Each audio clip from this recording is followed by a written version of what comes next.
మరి మన డార్లింగ్తో ఎప్పుడు సినిమా? డార్లింగ్ ఎక్కడండి, కాల్ షీట్ అంతవరకు ఉంది. సో ప్రస్తుతానికి మనం థియేటర్లో కూర్చొని డార్లింగ్ సినిమాలు ఎంజాయ్ చేద్దాం హాయిగా.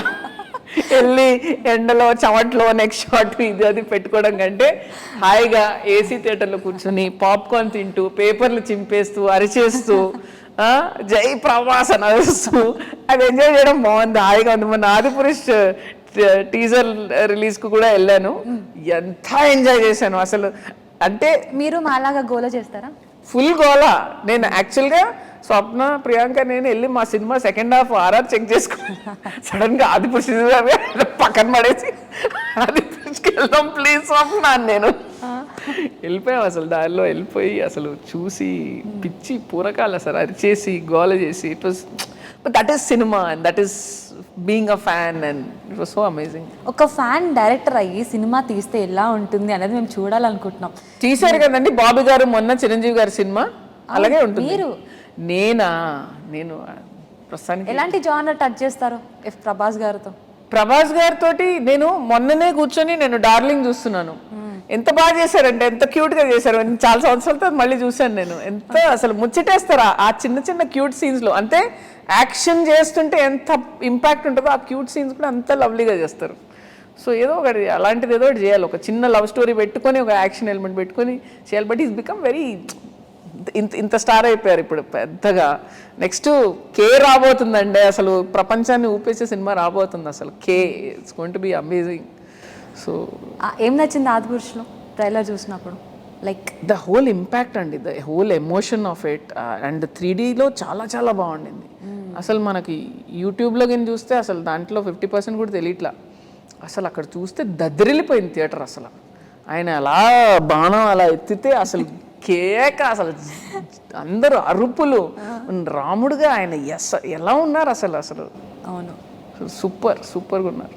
Impact was fantastic, amazing. మీరు యాక్ట్ చేస్తుంటే ఇంకా బాగుంది ఇలా అంటుంటే. కాదు చూసాం అసలు ఆ 3Dలో ఆయన బాణం ఎత్తుతుంటే అలా చూసాం.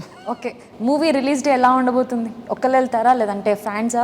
మేము అసలు గుంపు మార్నింగ్ షో అంటే ఎర్లీ మార్నింగ్ షో. ఎప్పుడు నేను ఎప్పుడు మా సినిమానికి అన్ని పొద్దున్నే వెళ్ళిపోతాను, ఎందుకంటే నాకు మళ్ళీ టాక్ గీకు అదంతా వద్దు. ఫస్ట్ వెళ్ళిపోవాలి నేను. బాలకృష్ణ గారి సినిమా అయినా, ఎన్టీఆర్ సినిమా అయినా, రామ్ చరణ్ సినిమా పొద్దున్న వెళ్ళిపోవాలి ముందు. అది నేను మామూలుగా సినిమాలు ఫస్ట్ డే వెళ్ళిపోతాను. జస్ట్ ఈ మధ్య నేను లాస్ట్ 2 సినిమాలు చూడాలి అనుకున్న సినిమా నాకు ఒక్క రోజు కూడా గ్యాప్ దొరకట్లేదు. విరూపాక్ష అండ్ పొన్నియిన్ సెల్వన్ 2 వెయిట్ చేస్తున్నాను. నాకు రేపు వెళ్దామని అనుకున్నాను, నాకు మళ్ళీ రేపు ఇంటర్వ్యూలు ఉన్నాయి. సో రేపు కూడా వెళ్ళలేను, బహుశా ఇంకా రిలీజ్ తర్వాతే వెళ్ళాలి. బట్ నాకు ఇష్టం ఫస్ట్ డేనే వెళ్ళిపోవాలి. Especially mass films I love to go. Raviteja గారి సినిమాలు వెళ్ళిపోతాను మార్నింగ్ షో. ఇంకా ఏది టాకు ట్వీటు అవన్నీ ఏం వద్దు నాకు, ముందు చూసేయాలి సినిమా, అది ఎంజాయ్ చేయాలి. అది. మీరు మాస్ మూవీ లవరా? ఫుల్ అంటే full. And I will go to Prasads, RTC cross roads, Waltair వీరే అంతా సింగిల్ స్క్రీన్లో వెళ్ళి చూసాను నేను చిరంజీవి గారిని. చూసేసి అసలు పూనకాలు వచ్చేసి చిరంజీవి ఫోన్ చేసి మాట్లాడి సార్ అని చెప్పేసి మీరు ఊగారా పూనకాలు? ఫుల్ అసలు. అంటే వింటేజ్ చిరంజీవి గారిని చూసాం కదా, ఫుల్ ఎంజాయ్. మీరు ఇన్స్టాగ్రామ్లో చంటబ్బాయి ఫోటో కూడా పెట్టారు బర్త్డేకి. ఆ మూవీ అంటే ఇన్ని ఫొటోస్ ఉండగా ఓన్లీ ఆ మూవీ పోస్టర్ ఎందుకు పెట్టారు?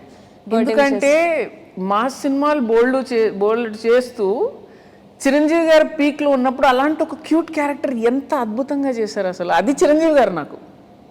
అంటే that is the magic of Chiranjeevi గారు. ఏమైనా చేయగలరు, ఎలాంటిదైనా చేసి మళ్ళీ మిమ్మల్ని మెప్పించగలరు, మళ్ళీ మిమ్మల్ని ఏడిపించగలరు, మళ్ళీ మిమ్మల్ని నవ్వించగలరు. దట్ ఈస్ చిరంజీవి గారు. That was his greatness. So is something else. Wonderful. మీరు ఎప్పుడు తీస్తారు మాస్ మూవీ? నెక్స్ట్ది కొంచెం మాసే, అంటే మాస్ ఎలిమెంట్స్ ఉన్న కదా, నా స్టైల్ మాస్. అది ఎవరు? సిద్ధు జొన్నలగడ్డ. చూసారా, ఒక క్లాస్ ఒక మాస్. మీలో ఉన్న మాస్ ఆడియన్ అయితే ఎలా ఉంటుంది? Correct, exactly. ఓకే, ఇది ఒక పెద్ద ఎక్స్పెరిమెంటే. మాకైతే సర్ప్రైజే. క్రేజీగా ఉంటుంది. క్రేజీగా ఎలా ఉంటుంది? ఫుల్ స్వాగా. మా తెలంగాణలో అన్నట్టు మస్తు ఉంటుంది. మస్తు మాట్లాడుతున్నారు తెలంగాణ. పుట్టి పెరిగిందంటే హైదరాబాదే కదండి. ఉంటుందా ఓన్లీ సినిమా కోసం సెటిల్గా మాట్లాడతారా? అంతే. ఎదురుగా తెలంగాణ వాళ్ళు ఉంటే అదే వచ్చేస్తుంది స్ట్రైట్, అదే.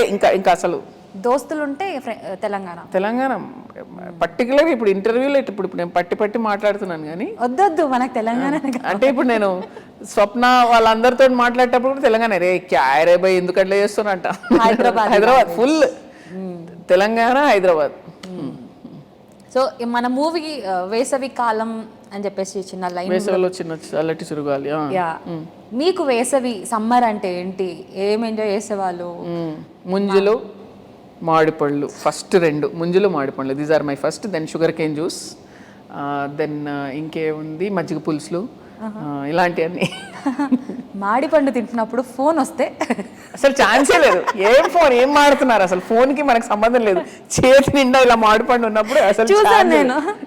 No chance of phone. ఏ ఫోన్ వచ్చినా ఎవరు వచ్చినా కూడా ఆ తర్వాత అవసరం ఉంటే ఫోన్ చేస్తారు. ప్రభాస్ గారు కాల్ చేస్తున్నారు. సారీ, ఆయన ముందు ఆయన కాల్ చేయరు, బట్ ఆయన ఎంత ఫుడ్ అంటే ముందు ఆయన అర్థం చేసుకుంటారు. ఓకే డార్లింగ్ తినేసే తిన్నాక మాట్లాడుకుందాం. కరెక్ట్. మీకు లైక్ సమ్మర్లో వెళ్ళి ఫ్యామిలీతో కలిసి వెళ్ళి చూడాలి సినిమా అంటే ఎలాంటి జానర్ సినిమాలు చూసేవాళ్ళు? ఎనీథింగ్ ఎంటర్టైనింగ్ అండి. అసలు ఏ సినిమా అయినా సమ్మర్ అంటే ఏ సినిమా వస్తే ఆ సినిమా. మీరు ఏం మాడుతున్నారు అసలు, జానర్ గీనర్ లేదు. దేని టికెట్ దొరికితే వెళ్ళిపోవడమే అసలు. అంతే, సినిమా వచ్చిందంటే ఈ వారం ఏమొచ్చింది పద వెళ్ళిపోదాం అంతే. ఇక జానర్ గీనర్ తర్వాత వెళ్ళిపోవాలి. ముందు ఉల్లిపాయ సమోసాలు ఉంటాయి, అవి తీసుకోవాలి, కూల్ డ్రింక్ తీసుకోవాలి, పాప్కార్న్ తీసుకోవాలి, ఇవన్నీ తీసుకొని చెత్తాచెదారం అంతా ఫుల్గా ప్యాక్డ్, రెడీ, ఓకే పద ఒక 4-5 కూర్చున్నావా, ఇంకా అప్పుడు స్టార్ట్ ఎంజాయ్మెంట్ అంతే. ఇంకా అది సినిమా. మీలో చిన్న పాప కనిపిస్తుంది నాకు, హో బేబీ. మన అందరిలో ఒక చిన్న పాప ఉందండి. అది ఎప్పుడు ఆ పాప ఆ చైల్డ్ ఎప్పుడు బ్రతికే ఉండాలి. అది ఉన్నంతసేపే మన లైఫ్ ఎంజాయ్ చేస్తాం, హ్యాపీగా ఉంటాం అంతే. Okay, what is oh baby to you? మీ సినిమా మీకు? Oh baby to me is a film that an opportunity to tell a great story. ఇంకొకరు రాసిన ఒక గొప్ప కథని మన వాళ్ళకి చెప్పే ఒక వంతెనయ్యాను నేను అంతే. And it's a it's a tribute to all our mothers, our grandmothers, so many people in life. అండ్ చాలా మందికి నా మీద ఒక బాగా ఎఫెక్షన్ పెంచిన ఒక సినిమా అయింది. అంటే ఇప్పుడు నా సినిమాలంటే నచ్చేవాళ్ళు ఉన్నారు, కానీ ఓ బేబీ తర్వాత వాళ్ళు ఎట్లా మాట్లాడతారంటే నాతోటి నేను వాళ్ళ ఫ్యామిలీ మెంబర్లా మాట్లాడతారు. అంత రెస్పెక్ట్, అంత ఏమంటారు ఆప్యాయతని ఓన్ చేసేసుకున్నారు. So very grateful. అంటే that was just gift from the universe to me అంతే. అమ్మగారు లైక్ సినిమా మీరు పోస్ట్ కూడా పెట్టారు, reason behind making oh baby. నాకు మా అమ్మ కనిపించింది, మా అమ్మమ్మ కనిపించింది. So many of the women in my family I saw. And నాకే అంత కనెక్ట్ అయిపోయినప్పుడు నేను కొరియన్ సినిమా చూసినప్పుడు ఇది డెఫినెట్గా చెప్పాలి ఈ కథ అని అనిపించింది. సో బేబీలో మా అమ్మ కూడా ఉంది, మా అమ్మ ఉంది, భూపాల్ గారి అమ్మ ఉంది. So many things. Sam is a superstar. She's a powerhouse. చూడండి ఎలా ఉందో చూడండి. Now she is doing Citadel. She's super strong. I call her my mountaineer. అంటే ఎన్ని మౌంటైన్స్ ఉన్నా ఎక్కేస్తుంది అసలు. She's a mountaineer, strongest person I no.